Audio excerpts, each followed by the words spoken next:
स्वागत है आपका अपने YouTube channel sky study point में। आज की इस वीडियो में हम लोग हिंदी का क्लास करने वाले हैं, जिसमें 50 महत्वपूर्ण ऑब्जेक्टिव प्रश्न को देखेंगे। और ये जो ऑब्जेक्टिव है आपके एग्जाम के लिए, कल का टेस्ट जो होने वाला है, आपका टेस्ट एग्जाम यानी कि प्रथम शारीरिक परीक्षा जो होने वाला है, उसके लिए बहुत इंपॉर्टेंट है। ठीक है, खूब आपको प्रश्न देखने को मिलेंगे कल के एग्जाम में 27 तारीख को। चलिए क्लास को स्टार्ट कर लेते हैं और पहले क्वेश्चन को देख लेते हैं कि पहला प्रश्न क्या है। ठीक है, चलिए जी क्वेश्चन देखिए। यहाँ पे पहला क्वेश्चन आपका प्रश्न देखिए। पहला प्रश्न है, भारत में जातीय प्रथा का मुख्य कारण क्या है, बताइए।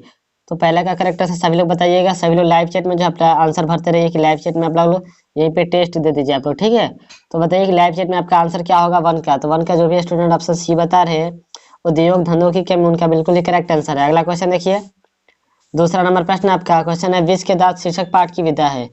विष के दांत शीर्षक पाठ किस की विधा है, बताइए जी।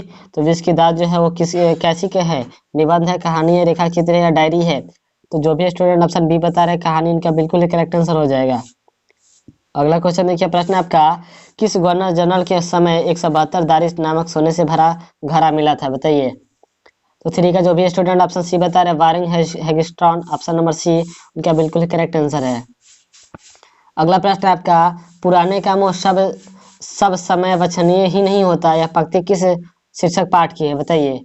तो फोर का सभी लोग लाइव चैट में अपना आंसर भरिएगा। तो फोर का जो भी स्टूडेंट ऑप्शन ए बता रहे हैं नाखून क्यों बढ़ते हैं, उनका बिल्कुल ही करेक्ट आंसर है। अगला प्रश्न देखिए, 5 नंबर प्रश्न आपका, मछली किस प्रकार की कहानी है, बताइए। तो मछली किस प्रकार की कहानी है, 5 का जो भी स्टूडेंट ऑप्शन नंबर ए बता रहे हैं उनका बिल्कुल ही करेक्ट हो जाएगा, मनोवैज्ञानिक है। अगला प्रश्न आपका, मेरा धर्म कैद खाने का धर्म नहीं है, यह पंक्ति किस शीर्षक पाठ की है, बताइए। तो 6 का सभी लोग आंसर बताएंगे। तो 6 का जो भी स्टूडेंट ऑप्शन सी बता रहे हैं उनका बिल्कुल ही करेक्ट आंसर है, शिक्षा एवं संस्कृति। अगला प्रश्न देखेंगे। अगला प्रश्न आपका, ये क्या है हला कर रही है, रहने दो ना थोड़ा सा। अगला प्रश्न आपका, लेखक अभिनय क्यों साथ ले गए, बताइए। लेखक अभिनय को क्यों साथ ले गए। 7 का जो भी स्टूडेंट ऑप्शन बी बता रहे हैं उनका बिल्कुल करेक्ट आंसर हो जाएगा, पुस्तक, टाइपराइट और टैब्स के लिए। ठीक है, ऑप्शन नंबर बी। अगला क्वेश्चन देखिए, प्रश्न आपका 8 नंबर प्रश्न है, किसके बिना प्राणी को मुक्ति नहीं मिलती, बताइए। किसके बिना जो है प्राणी को मुक्ति नहीं मिलती, आपके एग्जाम के लिए बहुत इंपॉर्टेंट प्रश्न है। तो 8 का जो भी स्टूडेंट ऑप्शन सी बता रहे हैं गुरु ज्ञान के बिना, उनका बिल्कुल करेक्ट आंसर है जी।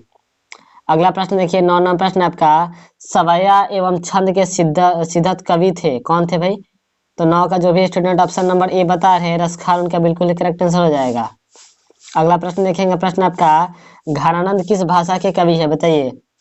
तो घानानंद किस भाषा के कवि है। तो 10 का जो भी ऑप्शन नंबर बी बता रहे हैं यानी कि ब्रज भाषा, उनका बिल्कुल ही करेक्ट आंसर हो जाएगा। अगला क्वेश्चन देखिए, अगला नाम प्रश्न आपका, आम शब्द का पर्यायवाची कौन है, बताइए। आम शब्द का पर्यायवाची कौन है, बताइए। तो 11 का जो भी स्टूडेंट ऑप्शन डी बता रहे हैं उनका बिल्कुल करेक्ट है, रसाल। चलिए अगला क्वेश्चन देख लेते हैं। अगला नाम प्रश्न आपका, देखिए यहाँ पे क्वेश्चन है आपका 12 नंबर, निम्न में शुद्ध शब्द कौन सा है, बताइए। इन चारों में शुद्ध शब्द कौन सा जी।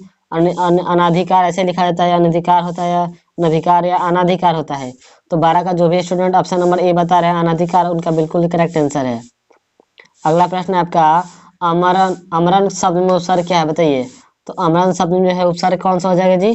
तो आमरण हो जाएगा, ऑप्शन नंबर ए यानी कि आ हो जाएगा उपसर्ग। ठीक है, ऑप्शन नंबर ए जो बता रहे हैं उनका बिल्कुल करेक्ट आंसर है। अगला प्रश्न आपका, मानव मुक्ति के पुरोधो किसे कहा जाता है, बताइए।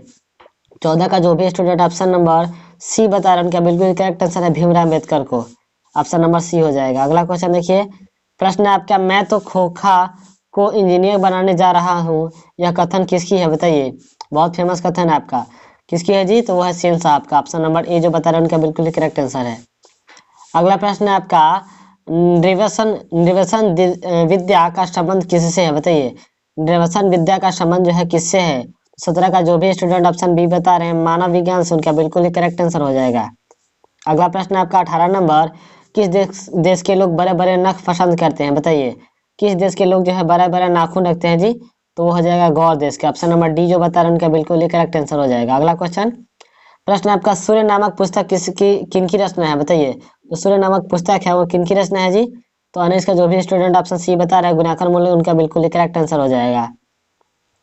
सभी लोग जो है कमेंट बॉक्स में भी अपना जो है कमेंट कर दीजिएगा कि सर मेरा 50 में कितना आया। ठीक है, ये कमेंट जरूर करेंगे सभी लोग। बताइए, यहाँ पे देवनागरी होगा। नेवारी भाषाएं किस लिपि में लिखी जाती है, बताइए। यहाँ पे देवनागरी होना चाहिए। देवनागरी भाषाएं किस लिपि में लिखी जाती है। सॉरी यहाँ पे नेपाली होना चाहिए, क्या होना चाहिए जी, नेपाली भाषा हो जाना चाहिए। किस लिपि में लिखा जाता है जी, तो 20 का जो भी स्टूडेंट ऑप्शन में ये बता रहे हैं देवनागरी में, उनका बिल्कुल ही करेक्ट आंसर हो जाएगा। अगला क्वेश्चन देखिए, प्रश्न आपका दुर्गत शब्द का संधि विच्छेद बताइए। यहाँ पे देखिए दुर्गत शब्द का संधि विच्छेद बताइए तो जी, तो 21 का जो भी स्टूडेंट ऑप्शन डी बता रहे हैं दुहा जोरगंध, ऑप्शन नंबर डी जो बता रहे हैं उनका बिल्कुल ही करेक्ट आंसर हो जाएगा। प्रश्न आपका र का उच्चारण बताइए, अंगह का जो है अंगह का उच्चारण बताना, अंगह, तो अंगह बोलिए तो कहाँ से उच्चारण आ रहा है जी, तो आ रहा है कंठ से, अंगह, ऑप्शन नंबर ए जो हो जाए करेक्ट हो जाएगा। प्रश्न लोहा शब्द है, लोहा शब्द क्या है जी, तो जो भी स्टूडेंट ऑप्शन बी बता रहे पुलिंग जो है, लोहा शब्द क्या है जी, पुलिंग है, ठीक है, ऑप्शन नंबर बी हो जाएगा। प्रश्न आपका कलम शब्द कौन संज्ञा है बताइए, कलम शब्द जो है वो कौन सा संज्ञा है जी, तो 24 का जो भी स्टूडेंट ऑप्शन ये बता रहे जातिवाचक संज्ञा, उनका बिल्कुल ही करेक्ट आंसर है। अगला ना प्रश्न आपका 25 नंबर, नाच न जाने आंगन टेढ़ लोकोक्ति का क्या अर्थ है बताइए, मतलब नहीं कहा जाता है कि नाच ना आवे आंगन टेढ़, इसका मतलब क्या हो जी, पीछा ना छोड़ना, हानि पहुंचाना, काम न जानना और बहाना बनाना, या मूर्ख व्यक्ति। तो 25 का जो भी स्टूडेंट ऑप्शन सी बता रहे हैं उनका बिल्कुल करेक्ट है, यानी कि काम ना जानना और बहाना बनाना, ठीक है। चलिए अगला क्वेश्चन देखिए, प्रश्न आपका गुण शब्द का विलोम होगा, गुण शब्द का विलोम क्या होगा जी, दाता होगा या दोष होगा, तो इसका करेक्ट आंसर ऑप्शन सी हो जाए, बी हो जाएगा, यानी कि गुण शब्द का विलोम दोष होता है। अगला प्रश्न देखिए, प्रश्न आपका प्रत्येक शब्द कौन समास है बताइए, प्रत्येक शब्द जो है वो कौन सा समास है, तो 27 का जो भी स्टूडेंट ऑप्शन नंबर ए बता रहे हैं उनका बिल्कुल करेक्ट है, अव्ययी भाव, ठीक है, ऑप्शन नंबर ए हो जाएगा। प्रश्न आपका राम खाता होगा कौन काल है बताइए, राम खाता होगा कौन काल है जी, तो 28 का जो भी स्टूडेंट ऑप्शन बी बता रहे हैं संदिग्ध वर्तमान काल, उनका बिल्कुल ही करेक्ट आंसर है। अगला प्रश्न देखिए, प्रश्न आपका सभा शब्द कौन संज्ञा है बताइए, सभा शब्द कौन सा है जी, जातिवाचक है, व्यक्तिवाचक है, समूहवाचक, तो ये हो जाएगा आपका समूहवाचक, ऑप्शन नंबर सी हो जाएंगे।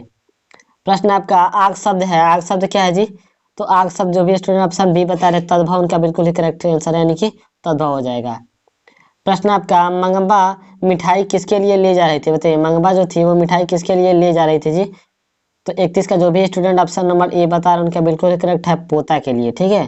चलिए अगला क्वेश्चन देखेंगे, प्रश्न आपका ढहते विश्वास कहानी में किस राज्य को बाढ़ एवं सूखा से प्रभावित दिखाया गया है बताइए, तो 32 का जो भी स्टूडेंट ऑप्शन ए बता रहे हैं उनका बिल्कुल करेक्ट आंसर यानी उड़ीसा को, ऑप्शन नंबर ए हो जाएंगे। अगला प्रश्न आपका पहले दिन पपाती को क्या था बताइए, पहले दिन पपाती को क्या था भाई, सर्दी था, जुकाम था, या बुखार था, या दर्द था, तो 33 का करेक्ट आंसर सी जो बता रहे हैं उनका बिल्कुल करेक्ट है, यानी कि बुखार था जी। अगला प्रश्न आपका हते विश्वास कहानी में स्कूल कहाँ है बताइए, हते विश्वास कहानी में जो है स्कूल कहाँ है जी, 34 का जो भी स्टूडेंट ऑप्शन बी बताया टोले के नीचे, उनका बिल्कुल ही करेक्ट आंसर है। अगला प्रश्न आपका सीता के बेटों ने सीता को कितने रुपए महावीर खर्च देने का निर्णय लिया बताइए, तो 35 का जो भी स्टूडेंट जो है ऑप्शन नंबर बी बता रहे हैं, यानी कि 50 रुपये, उनका बिल्कुल ही करेक्ट आंसर हो जाएगा। अगला प्रश्न आपका अच्छे लड़के परिश्रमी होते हैं किन वाक्य का उदाहरण है बताइए, इसका जो करेक्ट आंसर होगा क्या हो जाएगा जी, बी हो जाएगा, सरल वाक्य हो जाएगा, ठीक है। चलिए जी अगला क्वेश्चन देखिए, प्रश्न आपका संतु मछली लेकर क्यों भागा बताइए, तो संतु जो है मछली लेकर इसलिए भागा, कुएं में डालने के लिए भागा, यही ना जी, ऑप्शन नंबर ए हो जाएंगे, कुएं में डालने के लिए। अगला नाम प्रश्न आपका एक वृक्ष की हत्या किस कविता संग्रह से संकलित है बताइए, तो 38 का जो भी स्टूडेंट ऑप्शन बी बता रहे हैं इन दिनों, उनका बिल्कुल ही करेक्ट आंसर है। अगला प्रश्न देखेंगे, अगला प्रश्न आपका नदी के द्वीप किस कवि की रचना है बताइए, तो 39 का जो भी स्टूडेंट ऑप्शन डी बता रहे सचितानंद हीरानंद वत्स अज्ञे, ऑप्शन नंबर सी जो बता रहा है उनका बिल्कुल ही, ऑप्शन डी जो बता रहा है उनका बिल्कुल ही करेक्ट आंसर हो जाएगा।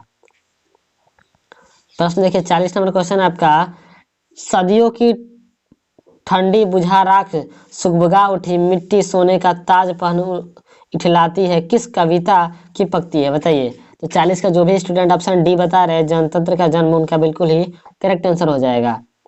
अगला प्रश्न है आपका देखिए, तो यहाँ पे 41 नंबर क्वेश्चन है आपका जिंदगी और जोग किस लेखक की रचना है बताइए, तो जिंदगी और जोग जो है किसकी है, अमरकांत की है, ऑप्शन नंबर डी हो जाएंगे।